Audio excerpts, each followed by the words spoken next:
So I tried to save some money on this fitting here, and it looks like it's not going to save me any money. It does not compute. So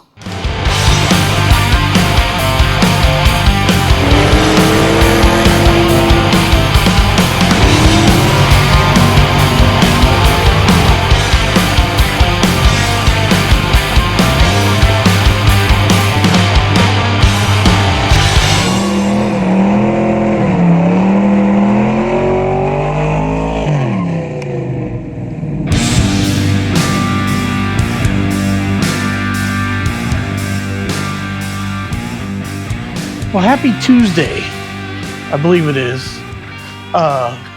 Let's rewind a little bit here and I'll show you what we're gonna tackle today.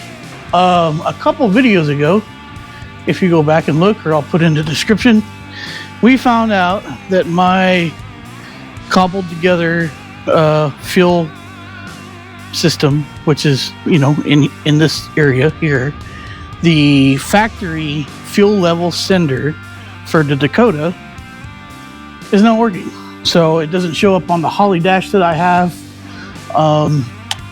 which I did some testing with Greg's or Gramps' Holley fuel level sending kit and everything for that. And it turned out that that one works and this one does not. Well, I'm kind of leery about this one anyway, because these are plastic fittings here and you can see all the movement in that. And eventually I know that this is not long term. So what I did is I went on Holley's website and I found that they had a sale going on these Dodge Dakota or Dodge Ram fuel sending units, which have a 450 pump already in them. So this is my solution to fix that. So that's what we're going to be doing today. And I'll go over, let's go over the parts real quick, a little bit more in depth, and we'll go from there. This part is Holley 12-321, and it's the exact same diameter as the factory pump. It'll use the same gasket and everything. In fact, it even comes with a gasket, which is nice. But there's a caveat to this. I bought the one that has an internal fuel pressure regulator, and that's what this guy is right here. And it internally regulates it to 58 psi. Now, I'm not going to use that regulator. I'm going to pull it out of line here and put this back up on the send, and then we're going to get rid of that regulator. The reason I'm doing that, because I have a return style fuel system. So this is my send, which goes up to the fuel pressure regulator. The regulator pulls off the extra pressure and sends it back here. So it's not internally regulated. That's important because I need to make sure that I try to keep the fuel pump cool and stuff like that when you're doing the drag and drive stuff, because you could be in 104-degree heat. I've already done it before. And well, anything you can do to try to keep that fuel cool and not vapor lock in and everything like that, it's a good practice. So this may be fine for some applications, but for me, I'm going to modify it. The reason I bought this one instead of the other one, which I'll show you the difference in a minute, is this one was like $100 and something cheaper. It was on sale. So I nabbed it. A couple other things. This is one of the fittings that I nabbed for it. This will be for the vent hose. What else do we have here? Here's a -10 to a -8, I believe, for my send. This is a -10 to a -6 for my return, and I'll show you part numbers on this stuff. And then this guy here is an adapter for this guy here. So I went ahead and bought the stuff that I needed to get this done. And if we look on top of the fuel sending unit, there's a vent. So that says vent there.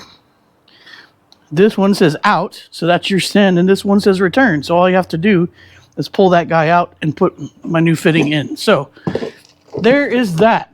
And the good thing is it has this fuel level sender, which should work.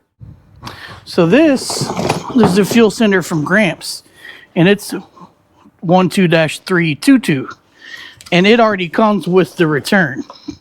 So if you look on here, there's no regulator in line like mine has, and it has the return already there. The only thing is that it's a little different. It has this return like fitting on it, which I'm not going to use. It should just spray back into the tank and be okay, and I think we'll be all right. But I wanted to show you guys the difference in that. So I got to do a couple things here. I need to get the old one out, so I'm going to do that real quick. And then I also got to take my dash apart. So let me do that, and then we'll get to assembling this thing.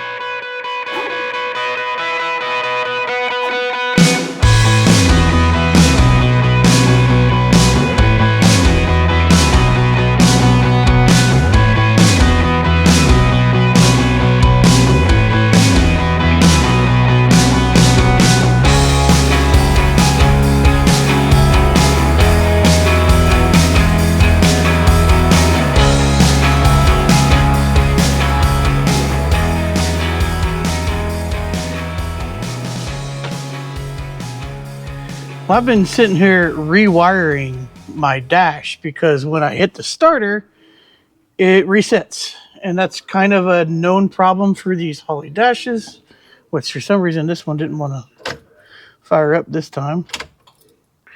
Because if they have lower than voltage of 8 volts, it won't fire up. It won't work. So when you hit the starter, it's dropping the voltage down below 8 volts. And I thought that putting a relay in line would fix it, but it didn't.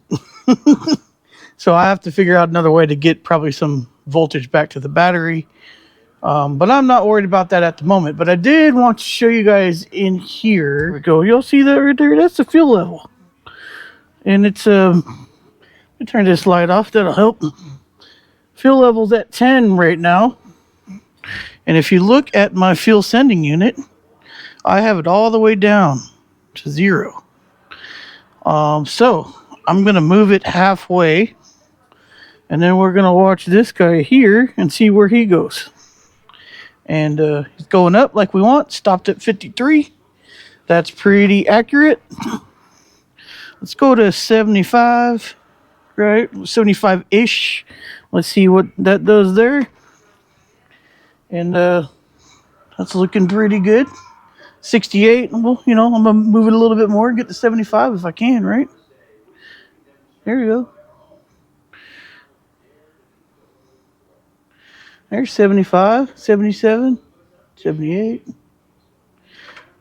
Basically, what I'm showing you is it works. So let's go all the way to the top and watch it go up to 100%, right? Beautiful. There we go. So I know that this fuel sender works.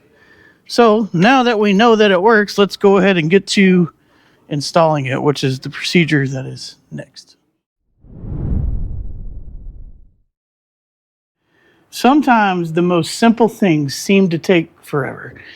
And, wiring is one of those. But I've probably spent 3 hours out here pulling the dash apart, trying to get everything fixed on the dash, which it still works. It's just still cutting out when I hit the starter, which is really annoying. But what I was mainly trying to do is run these 2 lines that are going to go to the fuel sending unit. So now they're ran underneath my trim piece right here.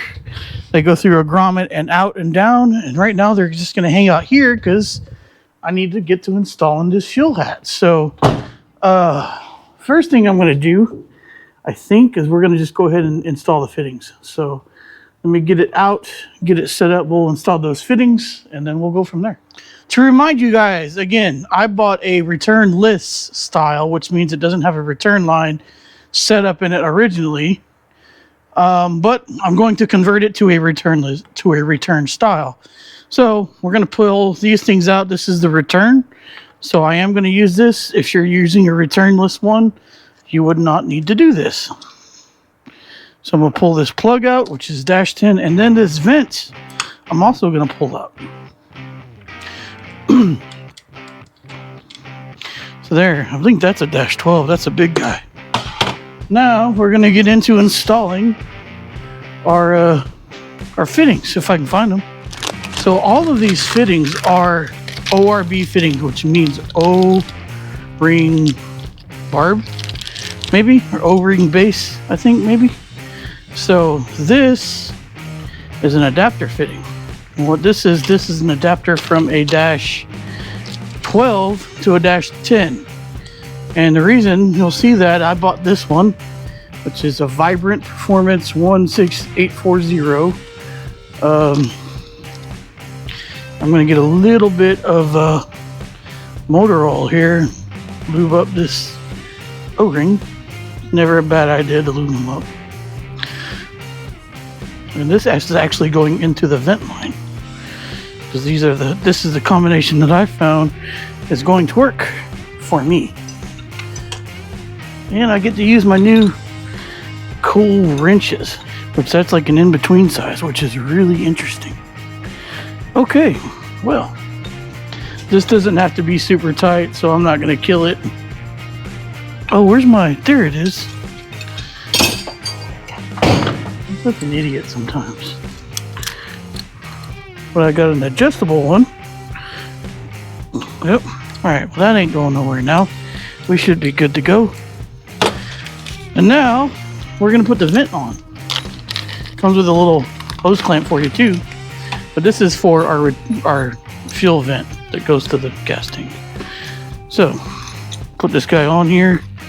Let's hope he's not too long, because he's pretty long. That might need some adjusting when we're done. We're just going to leave that alone for now. We'll figure that out when we get there. In fact, let me back it off just a little. Okay. Next steps. I bought Fragola lines, or however you want to call it. 499208, that BL, which is probably for black. And this is a dash 10 to a dash 8 adapter, I believe. So this will be for our send line for our to our fuel rail. So this is going to fuel rail. A little bit of oil on the threads and on the O-ring. Put this guy in here. Good thing is he swivels. So that's the wrong one. Pull up my dash 10. We'll get him all done up. There we go. Look at that, swivels. That's beautiful. All right. Last one on here is part number 499268-BL, which is a dash 6 to a dash 10 ORB. So remember the Holley stuff. The Holley, the hat itself is a dash 10. I have a dash 8 send and a dash 6 return. Let me see which one I'm going to be happy with on this one. Look at that. There we go. Beautiful. So that part's done. Now, we have to go measure some things and get it all set up. So, what I am going to do before I forget is I'm going to go ahead and pull the internal regulator out. So this is the internal fuel pressure regulator, and it has clamps that put everything on there. So I'm going to loosen these clamps and see if I can pull this off. It's coming. Beautiful.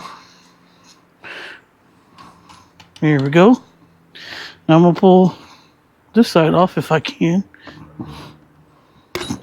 There it goes. So this internal fuel pressure regulator, we're going to pull that guy off. And we're going to put this guy on here now instead. And now we're going to clamp it down.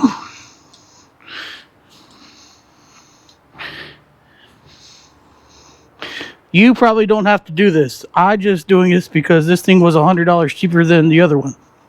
So, but being that much cheaper, it's worth it for me to do this. So don't just do this because I am. I guess we'll see how that does.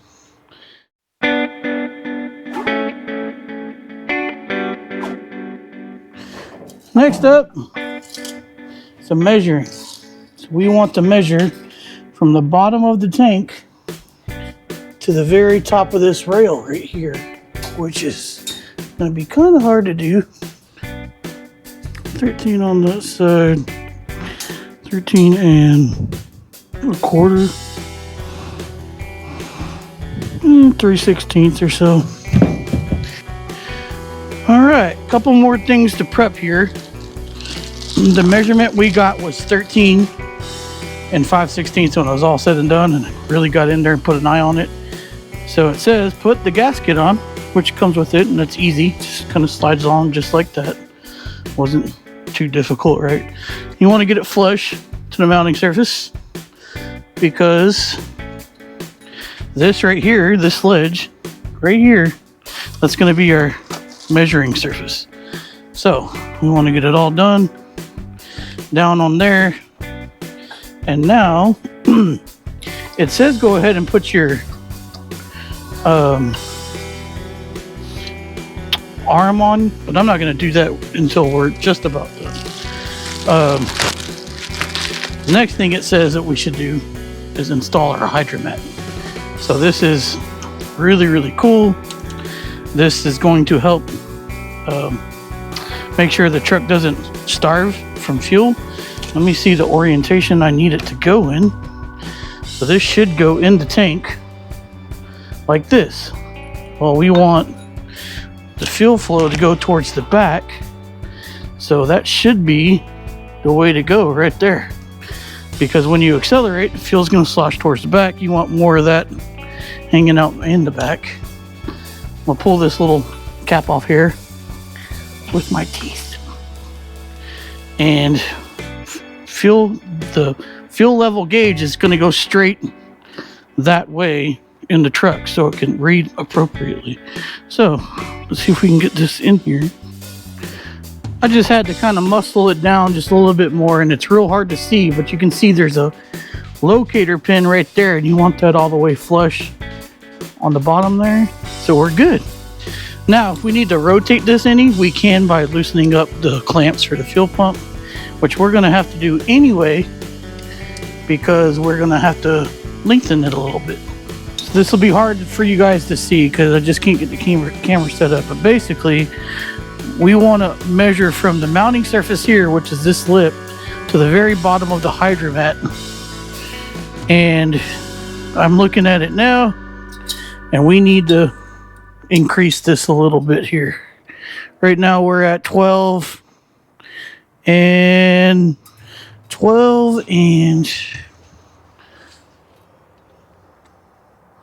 crap. Use a little device here to try to squash it down some. 12 and a half right now. So we got a ways to go. We got a ways to go. So there's a couple bolts here on each side.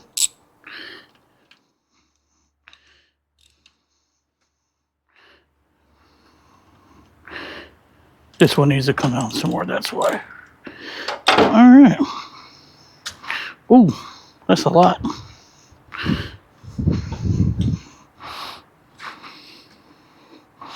Let's see where we're at on that one. All right. Let's see what that does.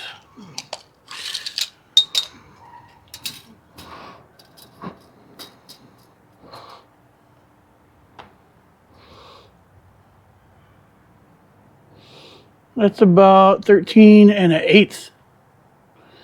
So I think I'm good with that because there's going to be some deviation back and forth.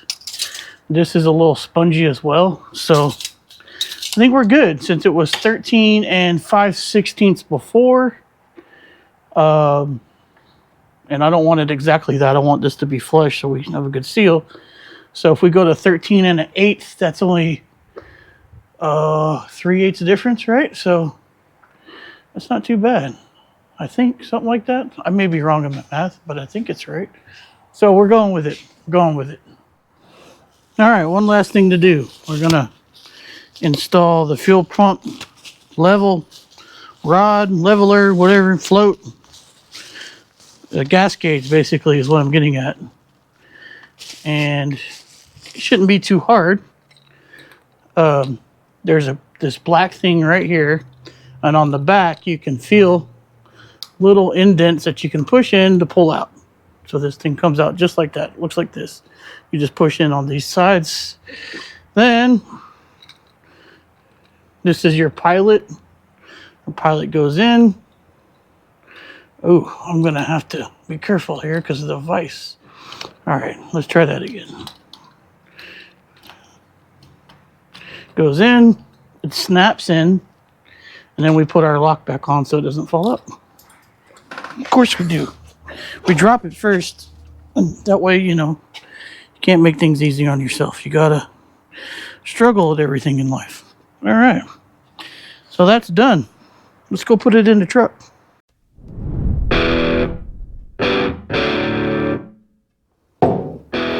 There we go.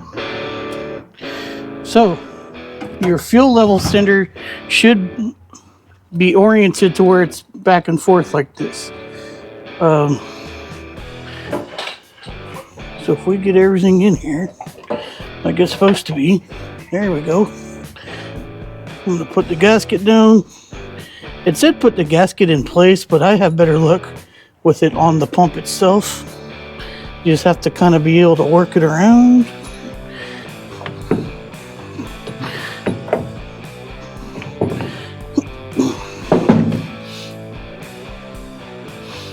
Not quite there yet. Let's see if our ring will help us. Look at that. I might have to get a different fitting though, because that's going to be too large. So, interesting. All right, well, we'll look into that when we get a chance.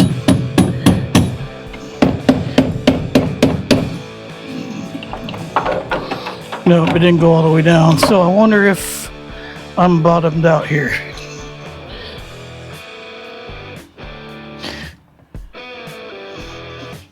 I'm gonna pull the gasket off and see. I think that's gonna be the best idea.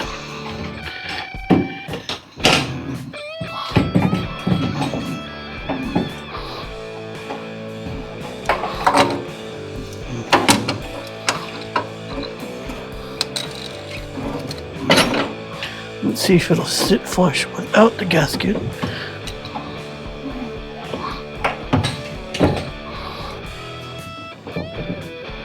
It will. Okay.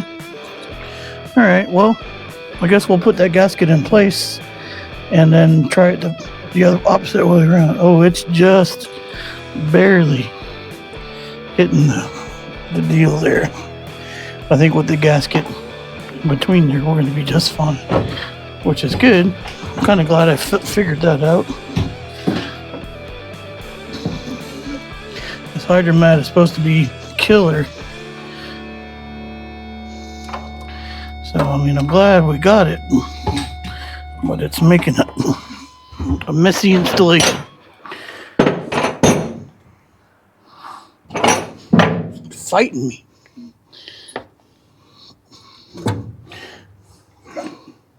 Oh, look at that. There you go. There you go. All right, so follow Holley's directions and put the gasket in first and then drop the hat onto it. There we go. I like that. I like that a lot. All right, now we put our factory retainer ring back on.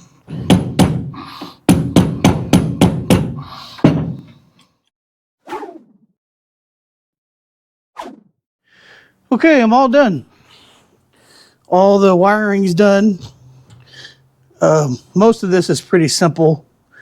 Red is power, black is ground. Green is the sender. White is the sensor ground, and that's coming from the dash. So it reads the difference between the white and the green. So now that everything's installed, it's flush, it's set up. I just turned the switch on in the back. Let's do a couple tests first. First, we're gonna test for leaks.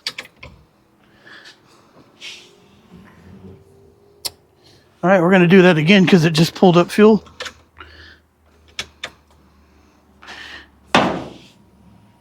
Fantastic. Not seeing anything. Now I want to check and see what the fuel pressure is, because it should be about 43. Still 43. So even though it's a bigger pump, that didn't cause any issues. Fantastic. All right, well, let's see if the gas gauge is working. And it is. Nice. We've got a fuel level of 40. Let's fire it up.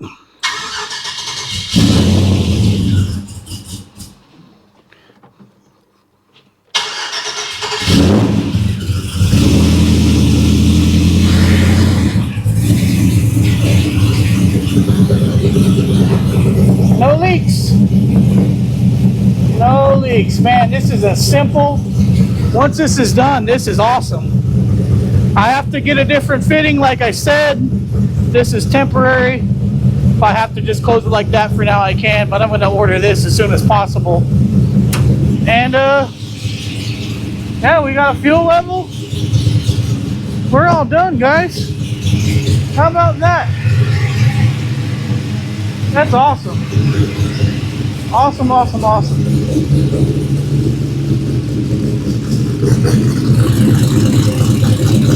Let's go check the fuel pressure one more time.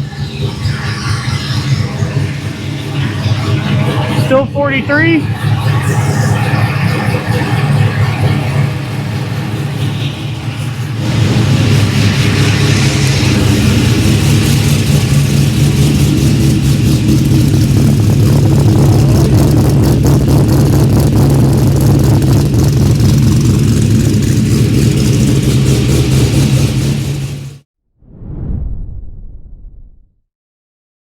There you have it, all done.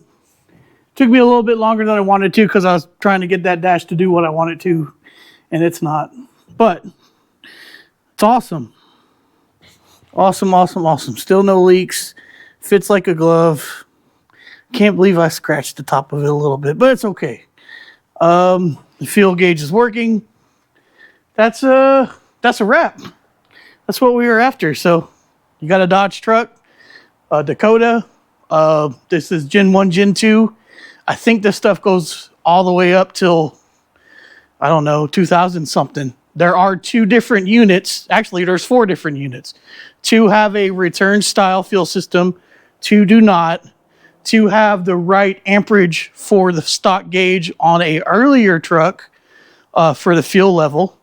And 2 of them have the right amperage for a stock gauge on a later model truck, which is different. I think this is 105 amps empty and 5 amps full, something like that. I don't exactly remember. It does seem counterintuitive, but I believe that is correct. And I just have to set that up in the gauge, and you can kind of go back and look at the video where I diagnosed all this stuff with, but we're good. We're done. So that main thing that has been kind of poking at me saying, hey, let's get this done. Let's get this knocked out. It's the last thing to do. It's done. So like I said, we still have to order the right fitting for the vent tube so I can fill it up without issue. That'll work for now, but definitely going to figure that out. And well, now we also get to work on Gramps. I know I've been saying we're going to do that for a while, but we are. I'm still looking up parts for the Nova. I'm trying to figure out which parts I want to get for it. Kind of on the edge of, do we upgrade or do we leave it all original? Don't know yet. I don't know yet because I really want to drive this car, but I've got some plans for it. So we'll see. We'll see. We'll see. So, and then, yeah, when Greg gets back in town, we're going to start wrenching on this guy, which is going to be a whole lot of fun. And I can't wait to get working on this thing and get it back on the road. And out in public again.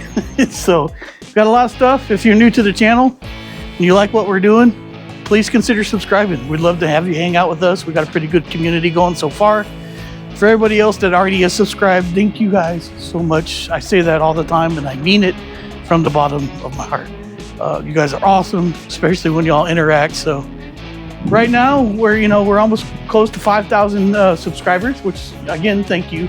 But I have the time and the availability to pretty much get to everybody who comments. So I try to reply to everybody. So I definitely read them all. So thank you guys so much. So if you want to leave a message or something like that, feel free to do so. We do have some merch. We got some t-shirts, a hoodie and a hat. And check that out at racerxgarage.com. Other than that, you want to hang out with us on social media? We don't do a whole lot, but we do a little bit. That's Facebook and Instagram at the RacerXGarage. And I'm gonna go take a shower in February because I'm sweaty. But actually, it's been a fantastic fall, winter, whatever. So I shouldn't say too much. I hope you guys have a wonderful weekend, and we'll see y'all next time. Until next time, you know the deal. Y'all be good.